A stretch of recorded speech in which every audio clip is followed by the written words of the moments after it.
bom bini na conferência de imprensa na onde nós está anunciar que o dia 3 de outubro tem marquei dentro da agenda.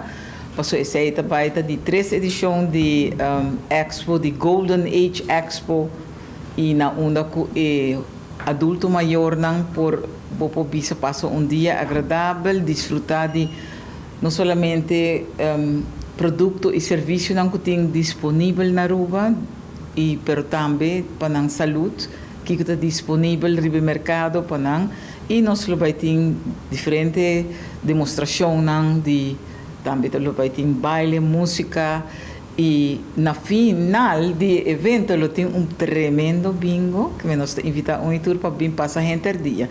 13 é grande, 13 não bingo não também, é bom para orientar de tua família por orientar que o tour tem disponível. Aí aqui nós estamos em um lugar mais amplio, espacioso, que o Club Kibrahacha.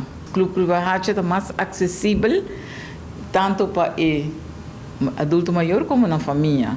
De 8h30 da manhã, dia 3 de outubro, a porta não está abrindo, vai ter vários, vou por descansar, tem stool, vou por hasta lá balha, lá stage, está ok?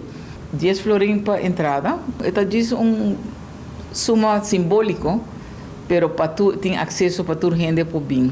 E nós espera tour, vorales não que tem não adulto maior na casa, saca não dia fora de casa, lá não guac gente conversar, portar hasta forma grupo de friends não de adulto maior para não topar outro e não vai ter comida com bebê, então isso aí não tem problema.